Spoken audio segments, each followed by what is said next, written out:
just like everything that I've been doing faith wise with the kids is like, basically I bring in what like I could have done better when I was in UC. Like I put myself when I was in their shoes. You know what I'm saying? Yeah, and like what I didn't have faith wise when I was in UC. You know, that's what I think about when I do some of the stuff that we do because, you know, like, music basically because I didn't get into you know, praise and worship that much until like, you know, hip seat, you know, like actually like last year, right? You know, so I really try to put that on the kids too, you know, because I think Huynh showed me a lot back then, you know, like more of the mainstream songs. But yeah, music like praise and worship can do a lot for you. You know, that's why like, you know, I'm in a band now and everything. But like truly like learning through like music and all that stuff that I've shown the kids, like it's different when like we actually try to bring the spiritual side into the music. You know, because I don't know, it's just like it's a different feeling. Like I talked about it before, like where like every time I praise and worship, like I get numb and I just have this sort of like feeling of, you know, God's presence there. And some of the things I think about too is like do the kids even care, you know, sometimes? I think about that all the time. Like they show that they care sometimes, but do they actually care? And I don't know, sometimes I overthink it, but it's just like because what I think about is like, okay, these kids like have this faith, right? And I like sometimes I would say to them like, you know, you have this, I wasn't good enough, or not good enough, but like have this faith that they have right now. Like it was really good. That like their faith is better than mine when I was at their age, right? Oh yeah. You know, and I don't want them to use that as like, oh, I can like relax, you know, but just take this opportunity to like heighten it even more than I was even now, you know. Yeah.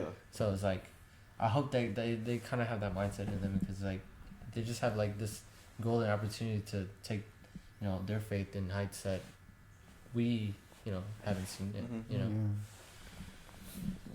And even if you don't have that faith, even if you feel like, dude, like my faith is in the trash, it's in the gutter, well, it can still be cleaned up. We can still pull that out. We can still help you out. Yep. It's just you need to come talk to us.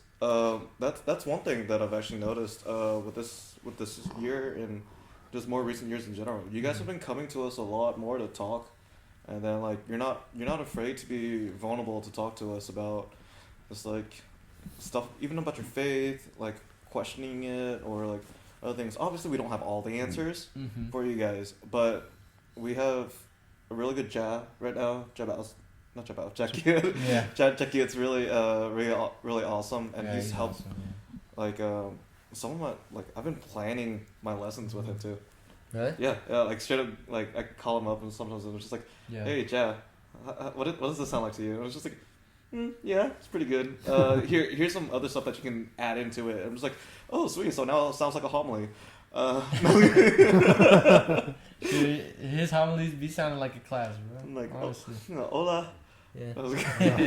But yeah, man, I think that's another thing I want to talk about too with Jackie. Like, you know, just everything is just happening at the right time. Like even the president of our, you know, the new chapter. The new chapter, the new council of the church. Like he's really like progressive and like really open-minded, you know. And that's why, like, at Missouri, like everything that he was doing, like, empowering us, like, he just, like, deserved a lot of, like, appreciation for that, you know? Like, because, like, he's, like, really for the youth, you know, and that's what we are, you know? So, I think just, you know, having him, you know, both of them coming, like, pretty much at the same time, yeah. You know? And then, like, you know, like we said before, like, Qual coming back in this new generation, like, just everything, like, is playing into our favor now, you know? And it's been a great year, though. Yeah, honestly. I just realized like that too. This last half has Dude, really it's been been good, really good. you know? Oh my gosh.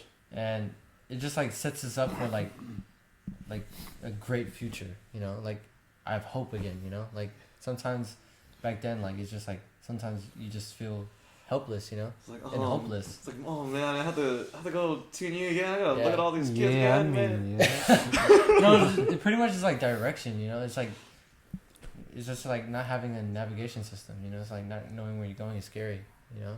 And that's where we kind of were, you know. But like I told you, man, it's all God's calling. It's crazy.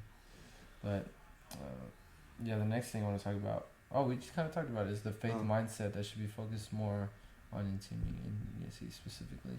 I don't know what sort of things like planned out through the year that you want to like pursue that. Or what type of lessons? Oh man.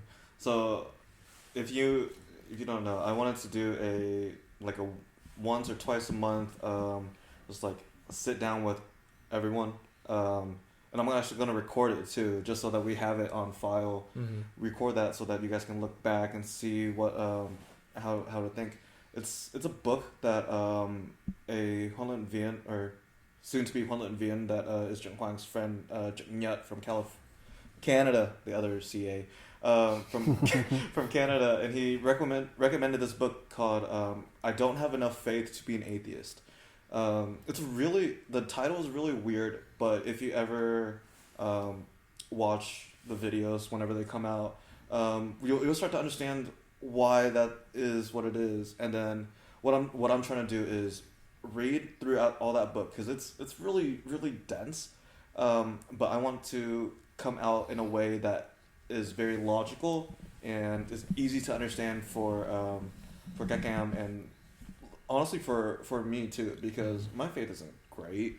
All I do is really just go to choir and then teach from a book that like I don't firmly believe in. I'm not talking about like in that book. It's a good book.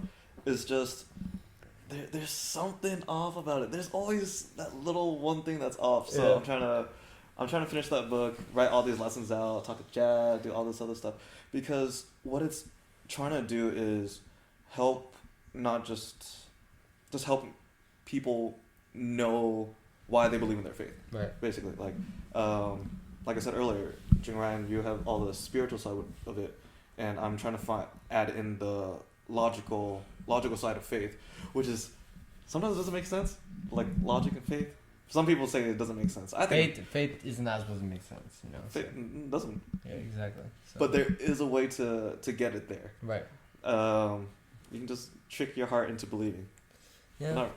Sometimes you know, you're just supposed to believe that it's not supposed to make sense. You know, like God doesn't make sense. You know. How can we understand God if He created us? Exactly. Right? There's no way He's a higher being. There's no way. Like it's the Christmas season. Like, what virgin has a baby? You know, you can't explain that, right? It's to believe in it. You know. Yeah. Like what human gets stabbed in the ribs and water flows out of you? You know what I'm saying? Like. Yeah. All these miracles. It, you know. Like what? Exactly. How are you supposed to believe all this stuff? You know, but. It's there. There is your mind just sometimes just gotta leave your body and believe it. You know. So. Believe it. Yeah. No, but you should talk more about that book, because like, you know, that's, I don't know. It's really encompasses like how this generation, like not like generation of the kids, but like this generation of the world in general, like, things. You know, they're way. I don't know. It's, you know, I grew up, you know, in 2 different centuries. Well, I was born in, you know, the with you guys, thankfully. Sure, like for a couple months. But you know, I was fortunate enough to like see that, you know, that the 90s generation go into now, you know. Yeah, that's so it's true. not like I'm part of the 2010s, you know what I'm saying? Like the weird. I'm not saying weird. I don't want to judge. Y'all weird. You know, but like, you know, this society now in this, you know, social media age is kind of like, I don't know, I feel like it's kind of like more, it's cool to be like talk bad about religion, you know. Yes. You know, more than ever. I don't know why, you know. I think have you seen it on social media? Like, it's just like, I don't know, it's just like, it's, some things are like made to like let slide more than, also, but it's on the other spectrum where it's like we're also a lot more sensitive now. You know, so it's kind of both sides. I don't know. It's a weird time. It is. So, I don't know. It's just. This is why we gave you the building blocks to do all this stuff. Yeah. Because we're going to give you more blocks so we can let go. Yeah, because that's what I'm scared about with these kids, like going about into this like secular world. You know, it's like, you know, I'm just gonna try to, you know, push out into what, you know, the Catholic faith is and what Jesus is more than anything. But, you know, you never know, because these kids, like, can be. I don't know. I've seen a lot of kids been like, you know, their everyday and how they act is like based on like a YouTuber. You know what I'm saying? Like, you know, and what one YouTuber says, you know, their favorite YouTuber, you know. And a lot of these YouTubers out there don't have, you know, good righteous like faith in them. You know, it's mostly doing whatever they can to gain clout. Yeah. You know what I'm saying? So it's like it's you know, it's dangerous, but sometimes, you know, it's out of my control. You know who your favorite YouTuber should be though? This guy right here. Right here. No, not me. Right here. What? Right, I typed it out and have a YouTube channel. Subscribe to it. We'll link down in the description below. We'll link it down, and then we'll link down his too. Oh shoot! Wait, are we plugging my? Wait, Chisto?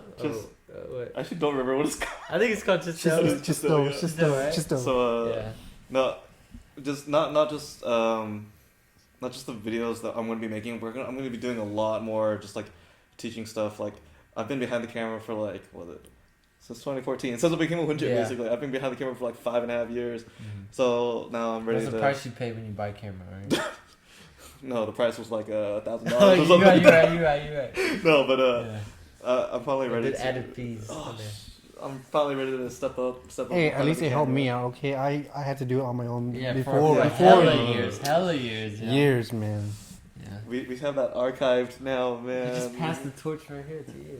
Man, who am I passing it to? I'm just not me. But yeah, it's been an interesting ride, man. So I'm excited for the future.